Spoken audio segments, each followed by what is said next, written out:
Welcome to the Successful Life Podcast.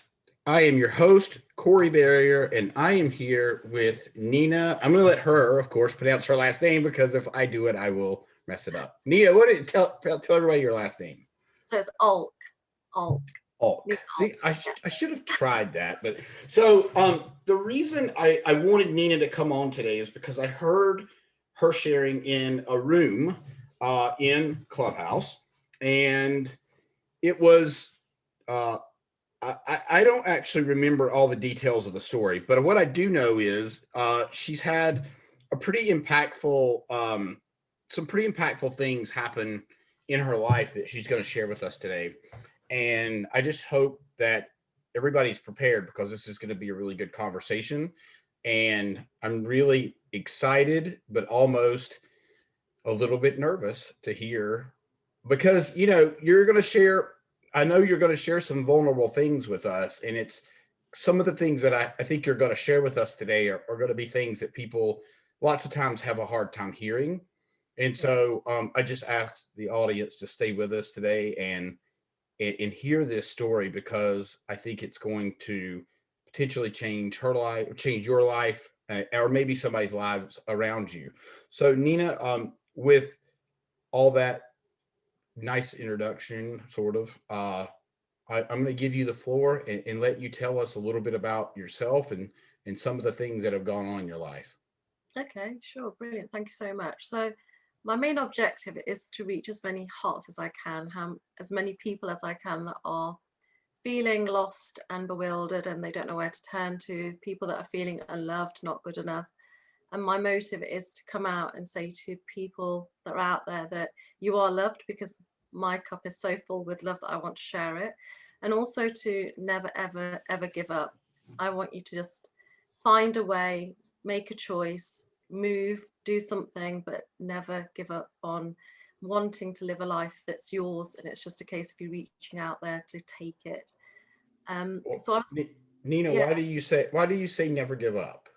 never give up, because my life has been continuously very testing, I would say, and many a times I could have given up, but something kept me going, something within kept me going that I know is within everybody out there, and it is within you, but sometimes it's hard to find. But if you can take some strength from me and say, well, she's done it and I'm nobody special, so I know that everyone out there is just as wonderful as I feel I am now, and I feel strong from it, and I want them to understand that they can get through anything if they believe in themselves. Perfect. I appreciate that. All right, let's go. Let's hear it. Yeah, so I was born in an Indian family, an Asian family, and my culture, they don't like girls to be born. So I was born with two older siblings, two boys, brothers, and my father really didn't like the fact that I was a girl. So I was neglected as a child, really unfed, I wasn't looked after at all. And then when I was 6 years old, cut a long story short, I became a servant in the house. And when I say servant, I did have my own room by the age of 6, luckily. But the room consisted of just a bed with a mattress, no bedding, no pillow, nothing. So there were no luxuries. My luxuries were actually books that I took back from school. And I would be summoned downstairs. I would hear them shouting, food, come down, or come clean, or whatever the chore was. But I didn't know any different. So for me, that was almost my interaction with them. And I enjoyed that interaction because I didn't know any different. I didn't watch television as a child. I wasn't allowed. So I would literally put my ear against my bedroom door and pretend I was there. As children have a really good imagination, but I would hear everything that was going on around and literally imagine being on the sofa with my brothers watching television, playing about with them. So Nina, can I ask you, is that fairly normal in your culture? Is that normal to have that type of upbringing as a girl in India? well, I'm born and bred in the United Kingdom in England, so I'm very English. But Oh, in I my thought you said India. I'm sorry. no, my parents are immigrants from India, and they came over Okay. in I did. So 1960. I did hear the word India somewhere. You did, you did, Okay. yeah. Okay. And to answer your question, yes, it's very common for girls to be treated badly. A lot of people now abort a child when they know it's a girl, so they won't even have the child. In India, some people kill the daughters when they're born. I wasn't killed, so I'm really pleased about that. And I think I'm able to share a lot because I have survived death so many times, but it's very common to be treated as literally a servant at a very young age and not be included in any family life. Yeah. It's unbelievable. That's almost like I can't even wrap my head around it. I'm having a hard time even processing how, you know, how that even happens. But anyway, go ahead, continue, please. But there was a form of discrimination, gender abuse, that's what it is. But within the family, there was a lot of mental abuse, physical abuse. And by the age of, I think my first experience of love was when we got a dog. She was the warmest thing and the loving thing, you know. And I didn't know much about animals or pets and things, but I was given the I was given the job of looking after her, which I loved because I instantly had a friend. And she was allowed to sleep in my room, so that meant I was warm. All of a sudden, I had this warm person to cuddle, and I did, and I loved her to bits. And you know, I used to talk to her. She was literally my one person, and that was my first experience. As I said, I went to school, but when I turned up at school, I was really rather dirty because my mother wouldn't comb my hair, and I wasn't able to at that age from a young age. So, and I didn't have my clothes washed and things. I would wash everybody else's, but they didn't really allow me to wash mine as much.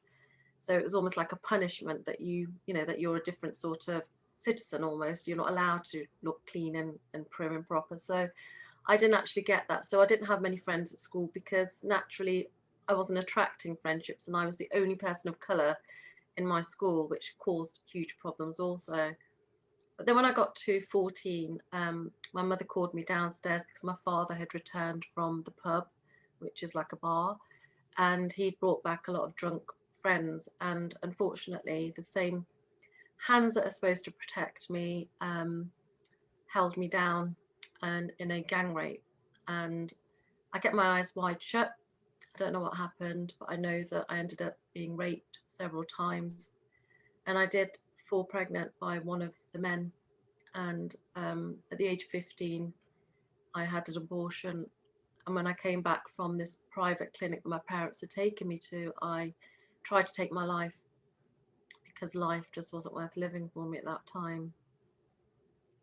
Oh my God, I can't even,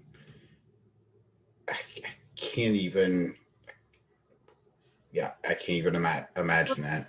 If someone's a father out there, you know, or if you've got a father, you would assume that a father's job is to protect, to nurture, to look after, especially their little girl, so to speak. But I really didn't have that. And I think when the abuse is from somebody that is supposed to be looking after you, it's just so much more worse to transcribe into your head why, you know, you sort of want to know why and how. And as a parent, I can't understand it myself. But What was it like after that with the, you know, what, you didn't have a great relationship obviously before that, but did it just kind of go back to what your normal was at that afterwards? I was even more scared than I was to start with. I was always a frightened young thing, and I became very frightened and I became quite lost at school. It would have been obvious to the teachers had they looked, there was something very significantly wrong, which is why I, you know, if I tell this story, and I understand now, if I tell this story, somebody out there who might be a teacher or a neighbour might think or see something that's not right with a child of that age, and maybe even just discreetly make a call to social services or somebody, or ask the child if they're okay, because guaranteed if somebody had asked me at school if I was okay, I was at the stage where I would have broken down and just told anybody. I just was desperate for someone to care for me. So it was very difficult. I was very, very scared. I became worse than I ever was and very depressed, as you can imagine. And I was a very extremely fiercely intelligent person. So I was doing extremely well at school, but my grades just went completely down. I still somehow managed to pass my exams. But yeah, it was a really difficult time. Cannot even imagine. So what happens? What happens after that? After you get done with the abortion, you get back home. grades start to fall? Yeah, so I did try to take tablets, which I understand is the most common thing for young women to do. And I was punched and kicked, punched in the stomach until I was sick. And You took what now? I took an overdose of tablets. Oh, got it, got it, got it. And Okay. I understand that's the most common thing for women, young women to do. Yeah, Men, it's also men, one of the most painful ways to try to take your life as well. yeah. Well, I was punched when my mother realised, and she called my brothers, and they all kicked me in the stomach until I was overly sick. And yeah, so I think I wasn't well for days. I didn't go to school for days. I didn't get up for days, but I did eventually get up. And I was by this age sort of coming up to 16, and then I was told I was having an arranged marriage, which was again very common, and it still is very common. But Um, that helped me. That would, in my eyes, thinking about where you were at that point in your life, I would almost think that would be a far better move than where you were. well, that's what I thought. I actually thought that maybe I'll get out of here, and that's the God's honest truth. I thought I am going to escape. I'm going to actually get away. And I've always been very dreamy, one of those dreamers and dreaming of fairy tale endings and, the whole romanticizing every situation, everything's beautiful and perfect. I've always been that way. But the issue was that the guy I was marrying, the boy I was marrying, he was very young himself. He was the son of one of the men that had raped me. So it was a deal that my father had made with one of his friends that I would go to his house. And when I did have the arranged marriage and I walked in, they took away everything that I had, my in laws. They said that I was sleeping in a room on my own downstairs, which was a tiny little closet with a tiny little bed. Um, my husband said to me that he wasn't interested. He was forced into the marriage himself. He had a girlfriend and there would be no interaction between us. And for 4 years, I fought off my father in law because he constantly tried to sexually abuse me. It was a case of me prizing his hands off me out of my clothes. I would push him away. And by the age of 21, I had just had enough of life. I, again, didn't know what to do. So I escaped back to my parents' home thinking that was a good move, to get away from my father-in-law's attempt of rape again. Um, God, yeah. I So when I didn't think it would get any worse. I didn't think that the story would get worse, but it has so far. yeah, it's not an easy story. My story is, I would say, and honestly say, it's tragic, but there is a following of the abuse that's followed me through life, and part of that is because you believe you're not worth anything, and part of that is your mentality. Maybe I was supposed to go through all of these things, in my opinion, because it allowed me to understand how somebody else might feel in that situation so I can help them. I was unable to help myself. And if I hadn't gone through those things, how would I be able to empathize and truly say to somebody, look, I don't know how you feel because only you know how you feel, because everyone's perception is different. But I love you and you are good enough. And what can I do to help you? Because I'm strong, I'm standing here, I've lived through it, but what can I do to help you see your strength? So I wouldn't change anything. And it does get worse, I'm afraid. Um, I'll carry on. At the age of 21, as I said, I escaped back to my parents. And as I literally stepped through the door, my father, who is an ex-wrestler, he's a huge guy, and my eldest brother, he's a huge tall boy, it's over 6 foot. They dragged me in through the front door by my hair and they started to beat me up. Because in my culture, if you leave your marital home, you bring shame upon your family, and they believe in honor killings. And I understand the word honor and killings don't mix, but it's basically a way of hiding any shame that you've created, that the community may gather around and say to my parents that she didn't stay in the relationship, what's wrong with her, that the others didn't want her. So it's a huge cultural disposition, I would say, that makes no sense at all. When I did enter the house, as I said, they dragged me through the house and threw me onto the floor. They broke my arm, my jaw. excuse me. They broke my arm and my jaw. They broke my hip. And there was not one piece of skin that wasn't cut with blood. And I was just literally covered in blood. And when I fell down, they started to stamp on me. And I passed out, if I'm being honest. But I remember waking up the next day hurting like anything, as you can imagine. And I was told that I would be sent to India in 2 days' time. But somebody had warned me. A family friend had come and sort of said, if you go to India, when you get to the airport, ask for help. I couldn't do that, because if I'd got to the airport with my mum on one side and my dad on the other, I would have been far too scared to ask for help. I wouldn't have been able to do it. So I decided I was going to have to run. And considering I was a really good runner back then, I used to run for the county, but I couldn't even stand up. I literally was still covered in blood. And when I would look at my skin, I would see nothing but cuts and bruises. So I waited until the day that we were supposed to travel. And my mum and dad said, you're going to have to get ready. You've got a flight tonight and you can go and shower later. So I thought, well, it's either now or never.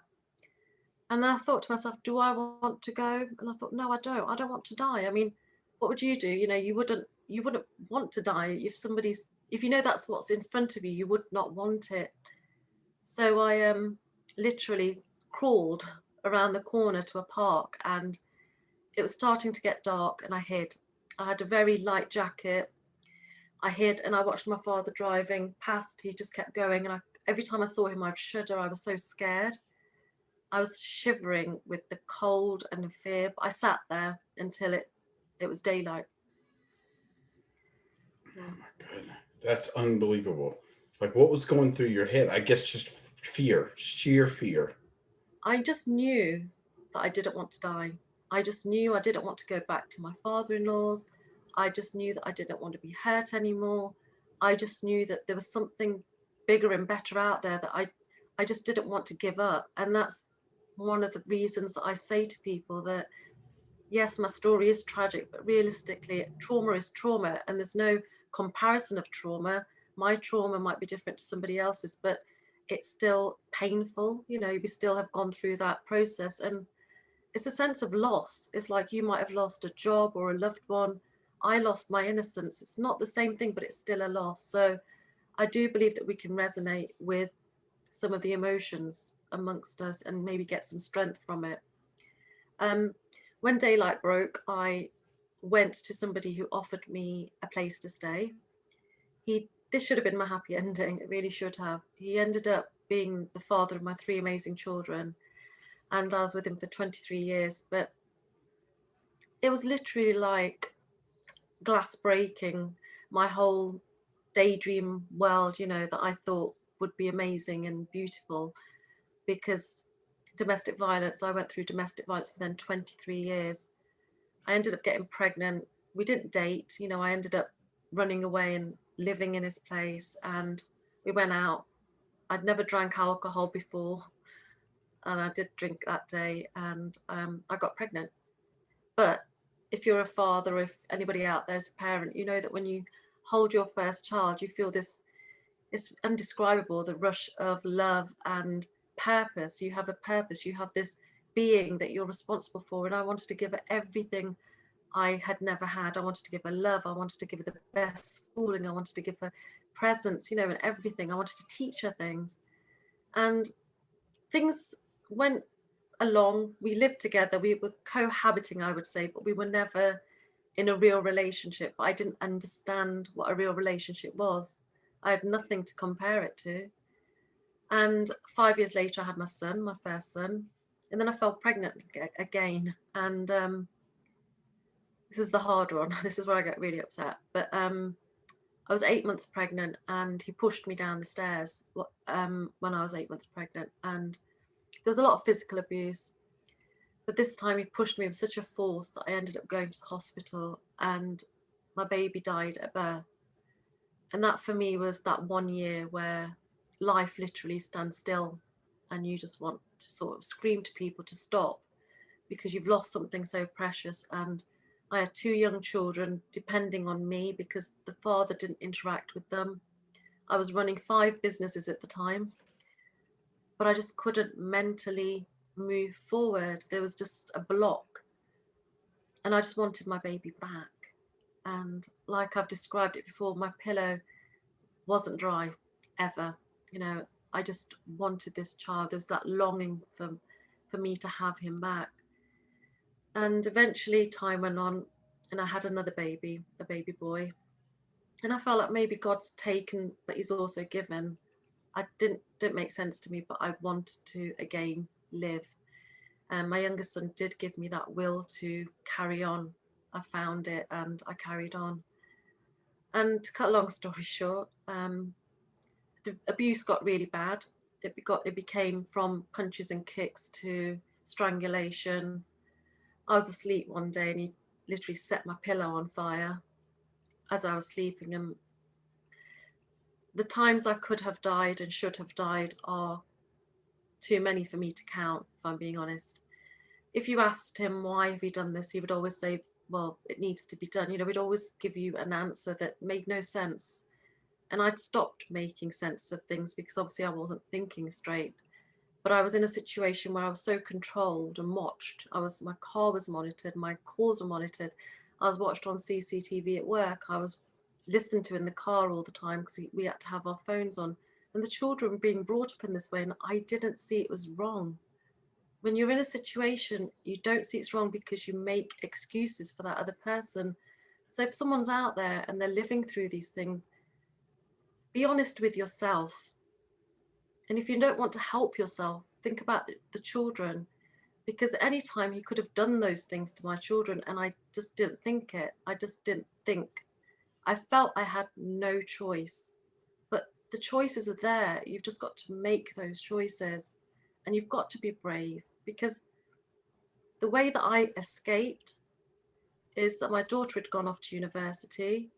I had to send my first son to boarding school because innocently he was sitting and his dad just literally delivered a blow to the back of his head, and he propelled from one end of the table to the other for no reason. And that's when I knew that if something doesn't change, then they're going to start being beaten, and I didn't want that.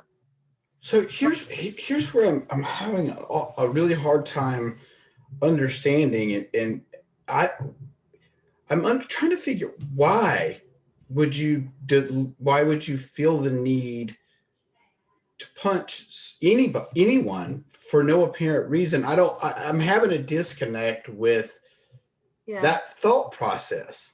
Well, if anybody's out there that's a young man, I think I'm speaking to them also, that's watched their mother being abused, they start to stand up, because at a certain age, children understand the difference between right and wrong. You can lie to them like I used to and say everything's fine. And my thing is I would always smile, and I still do that.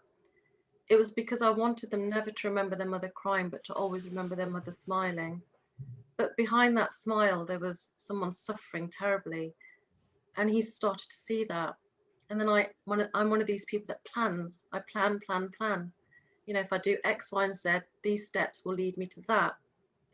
And I ended up sending him to boarding school, which meant I had to then create some more money to pay for the boarding school, because they're not cheap, wherever you are in the world. And the problem with that was when he left, his younger brother was left alone. And I didn't think about that. But at the time, I did what I thought was best. I thought I was protecting him, which I did. But when he left, my youngest son became really ill.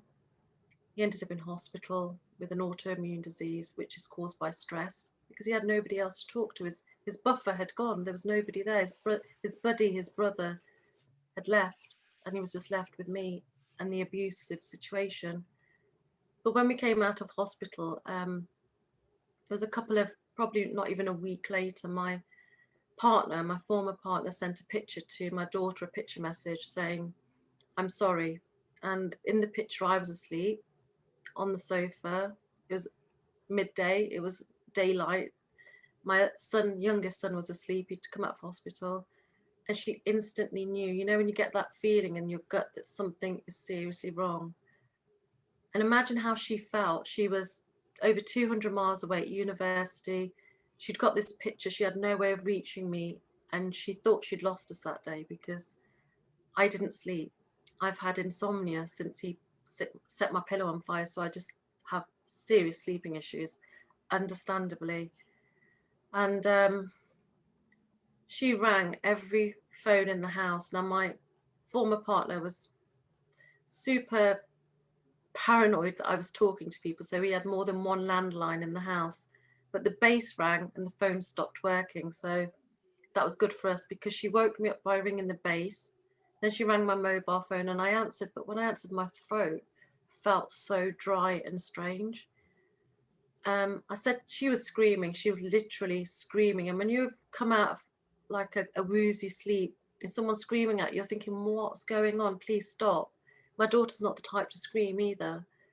I went into the kitchen and saw that he turned on the taps to the cooking stove and the whole house was full of gas.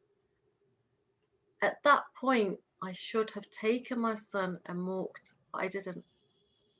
I went upstairs, opened the windows, and I sat there and didn't know what to do again, thinking if I leave, he's going to kill me. Little did I understand, he's trying to kill me anyway, but not just me, he's trying to kill my boy, our boy.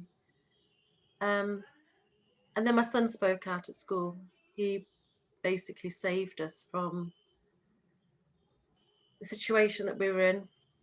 Again, that turned a little bit difficult because the police were involved. It was a very serious, I was a very serious case because of the consecutive murder attempts that were made upon me that I wouldn't admit were murder attempts. So he was under 16, when he spoke out, it was taken very seriously at the school. They said they would put him into foster care and I refused. I really said, you can't take him from me, but they were worried whether I could actually look after him. And now looking back on it, I can understand where they were coming from. At the time, I was desperately trying to hold on to him. So they took us away, and they take you away very quickly. You don't get very much time to think. I was told to leave my bank cards. I picked up a handful of change in my jacket. We just didn't think because you're in such a rush and such a panic. Your heart's is racing and you're thinking he's going to turn up. I'm not going to get out. I don't want the confrontation. I don't want any more police. I don't want anything. I just want to be rushed away. And you're leaving your home that you've lived in for 23 years, your comforts, it's all I knew. I was there longer than I was at my parents' house. And then when we did leave, I had no one to turn to. I didn't have any family I could go to. How could I go to my family? And I had no friends because I wasn't allowed to socialize with anybody. My life was taking the children to school, taking them to sports, and coming home and work. That's all I did. I was put into an emergency accommodation, and when I got there, I knew it was going to be dire. We literally turned the key in the door, and I turned around to my son and I gave him a sheepish, like parents to give that smile to say, hey, it's okay. It's better than our old home. We're going to be fine. It's one close. We're almost near freedom. We're one step closer. But as soon as I stepped on that carpet, the noise was literally like squelching and the smell really was bad. It made me feel sick. Now he's ill with an autoimmune disease. He's had 3 or 4 operations and I'm thinking, this is where you're bringing him? And the guilt for me was terrible.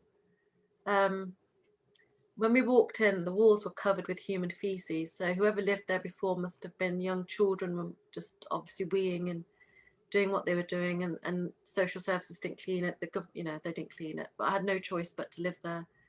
I didn't understand about pay-as-you-go electric. I didn't understand you need these little cards and you go and top them up, because every time I needed electric, I switched a switch on, it was there. Every time I needed gas, I switched, it was there. I didn't understand the other side of it, unfortunately, and I had no money for those things anyway. So I wrapped him up in my coat that night and I sat in the other room and I cried, and I've never cried like that before.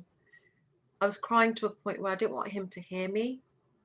I didn't even want to hear myself, but my whole body was shaking because I was struggling so much and so desperately unhappy that I had brought him into this pit of despair. But I remember looking down and my clothes were drenched, and the way I was sitting, they were almost like puddles of my tears. And I looked and I thought, I'm not going to silently sob here. I'm going to dance in these puddles. I'm not going to give up. I can't give up. What kind of a mother? I've failed him so many times in my eyes. How can I stop now? And that's when I decided, whatever happens, I'm going to make him comfortable again. I'm going to make him happy again. I'm going to give him everything he's not had. And I'll do it. Somehow I will do it. I've done it before. But when the system's working against you, it's not easy. And I couldn't get much help because I owned a property. I couldn't get much help because I owned a business. The businesses all went belly up apart from one, which was property, because I couldn't run them. Because if I was running them, he was there and he would see me. So I had to have police give me these non-molestation orders, they're called, so that he couldn't come near me. But he could come near me and talk to me. He just couldn't threaten me. So Question: How far were you physically from where he was at this point? yeah, this is the thing. Not far enough. I was 20 odd miles. Not enough. But they don't think that way. And it got to a point where you can only stay in the temporary accommodation for so long, and then you have to find your own way. And that's when we became homeless, which was, again, a really difficult time. But somebody, when I believe in angels, she opened her door to us. Somebody that I didn't even really know very well, but she kept seeing my son struggling at school and that he was unclean. I'd spoken to her a few times, and she said, look, if you don't want to stay, at least let him stay in my house. I have room. And I'm not very good at accepting help because I've always been the one looking after everybody else, the nurturer, the cook, the cleaner, the one that goes out to work and brings the money back. Do you want a car? Okay, what do you need? And I'll get you the money for that car. You want to go to that school? All right, what do I need to do? Do the maths. I'll go and start this business and pay for that. I've never had someone say to me, look, sit down, I'm going to look after you. So I found it very difficult, but I did it for him. I stayed there and I did any job. So if somebody wanted the house cleaning, I cleaned somebody's house. I cleaned it from top to bottom, the walls, everything, just for some money. And I started to collect money with these jobs, working in a factory, packing things. You know, I'd gone from running businesses to doing these menial, but it didn't matter. They were honest jobs and I was being paid. And my bigger goal was to get a house, rent a house. And it took me a month, actually, to get enough money to be able to rent the house. And that's when we moved. And that's when I stopped running, because I was running all my life. But I had to move after that again. How long were you in the really bad, the really stinky, disgusting Yeah. place? How long were you there? Well, we had the place for 2 months, but I didn't stay there for 2 months. Okay. I just left because when you're surrounded in a particular situation, and I tried to clean it as best I could, but when you're in that situation, you become depressed. It brings you down. And I've always had a standard of living that I feel my children deserve and I deserve. So I was accepting something if I was staying there. So I knew the only way not to accept it was to get out of there, even if it meant living nowhere, on the streets, even on a bench. But it was better than me being in that place. And I'm telling you, that place was so bad. I complained and complained and complained that when I left and I told them I'm not coming back, they ripped out the carpets and they did the whole place up. So I was happy for the next people. It wasn't habitable at all. But yeah, so I did get a house, as I said, and some things happened with my son, which, you know, is partly his story, but he fell apart, basically. He suffered from depression. It's that transition going from one extreme to another, and it catches up with you and you think, well, what's just gone on in my life? And, you know, it's not a small thing that your father's trying to kill you. It's not a small thing that you have an autoimmune disease and your life has changed so drastically. So mental health in that respect it's going to take a toll on your mindset. And I've been helping him with that, to be honest with you. I've allowed him space and I've been there watching him in the background and just letting him find his own way, but giving him love and just keeping him safe. And I had to move in the end, over 200 miles, because the judge said I'd been attacked a few times because I was still in the same area. And the judge said, I can't keep giving you non-molestation orders. You've had 5 and this is getting ridiculous. You have to go. I didn't know where to go because I was brought up in a small town. I was living in a small village. I've always used to small places, but my daughter was studying in London. And I thought, all right, maybe it's time for a big change. And that's when I realized when you move, you grow. And there was a sense of freedom. I could look literally over my shoulder and I didn't know the person there. I could look to the side. I didn't know the person there. And I realized that I actually felt really free. And that's Well, when I found. they also, Nina, they also didn't know you. And I think that was maybe a piece of that as well, because I'm guessing that you probably were not a huge fan of you at that time. Exactly, you're so right. Yeah. Yeah. I had no self-love, and I didn't regard myself with any worth. I didn't know what a wonderful person I am that I do know now, but I found my self-love. I forgave myself for the things that I maybe could have, should have, would have done. I also understood that I had to go through that journey. And I understood that, like I said to you earlier, that how would I be able to help somebody in a situation if I haven't lived through that experience? And it's a collection of wealth of knowledge and emotion and emotional intelligence that I've gathered, not by choice, but maybe that was my path. Maybe that was what was meant for me. So now that I am full of love and I'm having small wins, I'm a car head. I love cars. I don't know why I like engines and shiny cars and engines. So I I did don't. not. I would not have anticipated you saying that. Actually, Yeah, no, people don't think that of me, but I love the feeling of a car and the speed when it goes around a corner. There's a lot of different sides to me, but one of the first things I did, I didn't have enough money for a house or a car or anything, but I held on to one of the businesses. And I gave him the 7-bedroom house. I gave him one of the businesses because before I'd left, I'd paid all the mortgages as well. So there was, I've lost a lot, but I didn't focus on what I'd lost. I'd focus on what I had. So I decided, well, I can't buy a house at the minute. I'm going to rent something that I believe I can live in, and I'll find the rent money. I'll find it. I'll do what I need to do. But I'm not going to live in a small place. I want to live in a place that's semi big because that's what I want for him. And when my other sure. 2 children come back, I want to maintain that standard. And every time I move, I want to make it better and better and better because that's how I push myself. And I treated myself. I was 50 last year, so I treated myself to a car that came not long ago, and it's it gives me pleasure. Sure. It's my thing because I'm in the car on my own, and I've learned to do things for me now without having to explain them to anyone. It's not for my ego. I don't care what anybody thinks about me in my car. I don't care, but it's how I feel in my car. What When kind of car? I got an Audi A5. Good It's for you. it's a nice one. It's a really nice one. But Yes, I love those. They're beautiful. yeah. But the point of it is how I feel in it. And my reason of saying this is that you get to a point where you start finding small pleasures and you understand it doesn't matter what anybody thinks. Because people said to me, are you crazy? You can't afford food. You can't afford this. And I just said, I'm going to do what I want to do because I'm not explaining myself to it. Whether it's an irrational thing for me to do, that's fine.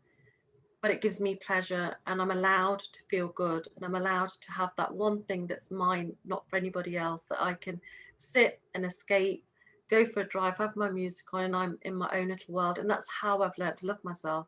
As weird as it sounds, I've learned to love myself through giving myself small pleasures. I've not even been to Starbucks yet. And I keep saying this. I'm desperate to go and have my name written on the cup. I've lived such a sheltered life. But a friend took me to play pool. I've never played pool in my life. And I was actually really good. I won him. And he was like, oh, you've played this before, but I haven't. But I'm almost like a child learning new things. And I love that. And I'm excited about life. But would I have thought I would be feeling this way when I was 10, 20 years ago? No, I wouldn't. I never imagined it. And even though we have this pandemic going on, I sometimes stick a video on my Instagram and just say to people, look, I know that the pandemic's going on, but without causing a problem for anyone else. You can still escape to somewhere, go for a drive or go for a walk, somewhere you wouldn't normally go. There's so many little places that are around the corner from you that you haven't discovered, and it's called living, not existing. And yeah, working, you can work till you can become a workaholic like I used to be. I'm not that anymore. It's about finding that balance, and I'm still finding my way with work, I admit, but I'm enjoying life, and not one day goes by that I've not said my affirmations, not been thankful for everything I do have, not been thankful that I'm still alive and that I can give this message. But when you feel so good and you discover a new secret, you want to share it with everyone, and you're excited and you want to say, look, this is called life, and you can live it if you stop being in the situation that you're in and do something. And I'm pleading with people to just try to be brave, and look how happy I am now, and I'm genuinely happy because I was forced out of a situation. But you don't have to be forced. It's almost like that anchor that we're carrying around with us weighs us down. It's just been thrown to one side, and I'm swimming in this wonderful sea of opportunities that I can find solutions to what I thought were my problems. Yeah. But life changes. It changes in a completely different way. Does it bother you when you see people that have gone through, uh, that haven't gone through some of the things that you have? You mentioned the anchor, and that really hits home with me because I'm certainly not perfect. I've gone through my trials and tribulations, absolutely nothing compared to what you have. Um, and I just wonder, from your standpoint and what you've been through, when you see someone with so much potential, but they just won't do anything with it, but they have all the resources, and for whatever reason, maybe it's they're lazy, or maybe that they just don't have the ambition, or whatever that looks like. How does that make you feel? Do you just want to shake them and just say, like, wake up? Well, I used to help new businesses set up. That's one of the things I used to do in my old life, as I call it. One of my family mottos was be the best you can be with the gifts that you have, because I know so many of us have potential that we can do so much with, but we don't have the self-belief. I wouldn't shake anybody if I saw somebody like that. I would try to coax out of them that they have that and help them build their own belief up. And then maybe telling my story will say to somebody, she's doing it, she's got on with it. I don't have a degree. I wasn't allowed to study that much, but I read books and I believed in myself that I could do things. Maybe I was trying to prove myself in the world. I don't know why, but there's always something pushing me. And even now, that want for a better life has always been there for me. So maybe that's in my box of treasure chest, and my negative box I've literally thrown away. And now I'm holding on to this. And everyone has this. You have it. Everybody has that box that we don't always look at with all the good things. I've got my 3 children. I've got my health. I've got a smile, and that's a wealth that no one can take that from me. And all the negative things that have been dragging me back and back in that prisoner that I was of the past, I don't need to be there, nor does anybody else. But if somebody's got potential and they are not using it, I don't get angry. If I come across those people, I do speak to them and say to them, I try to get people to see their own value, because when they see their own value, they understand that there's no limits to them. Those limiting beliefs they have are then thrown out of the window.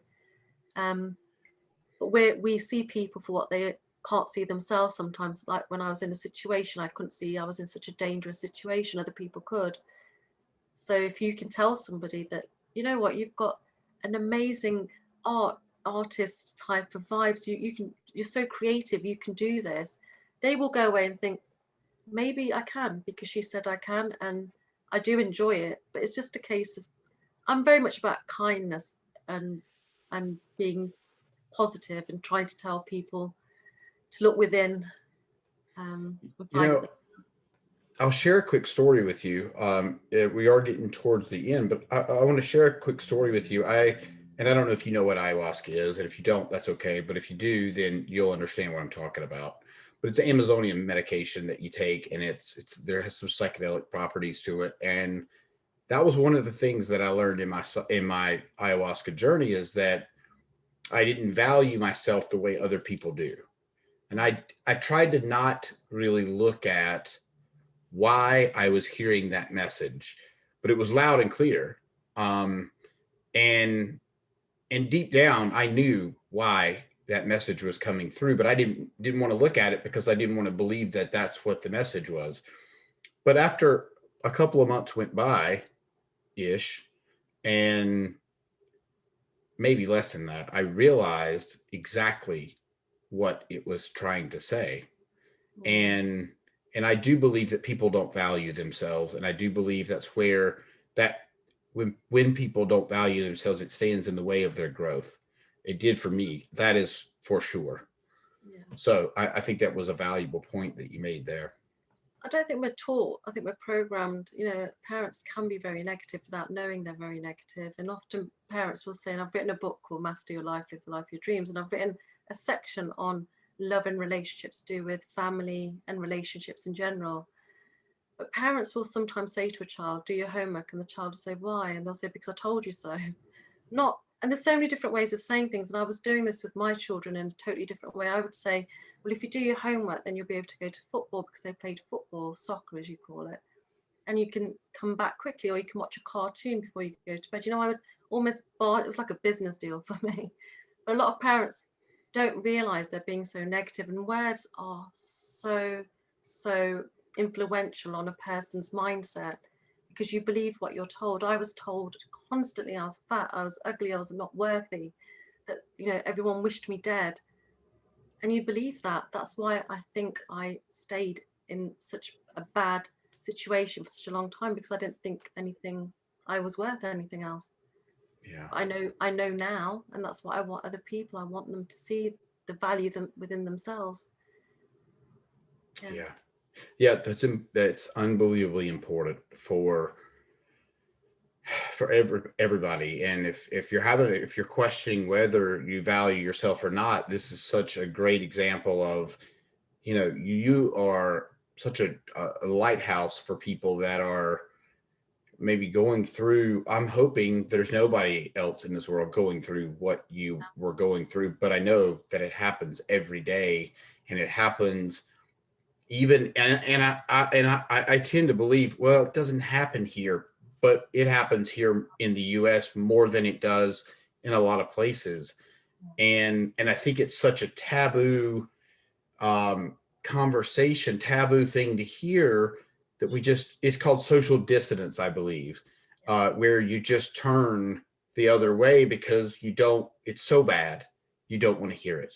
Today, somebody's died from an honor killing, and somebody may be around the corner themselves. And I've been threatened. I've had 2 death threats since I started speaking out. But if I don't break the silence, then who will? I feel, we're running out of time, but my father actually has just come out of prison because he had a child out of wedlock, and he took the 6-year-old daughter in 2015 and killed her in India. And the police couldn't charge him for anything more than abduction. If I'd spoken out when they had broken my arm and my jaw, I may have been able to save a life. I couldn't do anything about that now, but maybe I can do something about it happening to somebody else. Well, Nobody should be punished for being born a gender, or there should be no discrimination. A life is such a valuable thing. I agree. And well, what you've done today is you've opened someone's eyes to the possibilities of getting out of the situation that they're in, or you've opened their eyes to, maybe, I hope it's opened the eyes of someone that maybe is in the middle of this as the abuser, and maybe it's opened their eyes to think about what they're doing to the person that they're abusing, because I'm guessing that's probably an absent thought lots of times. And it's just mind-blowing to me. It's mind-blowing, the You've made an story. you've made an amazing point, because I do want to appeal to those abusers to say they'll look at me hopefully and think, well, she looks like a decent person, and I completely am.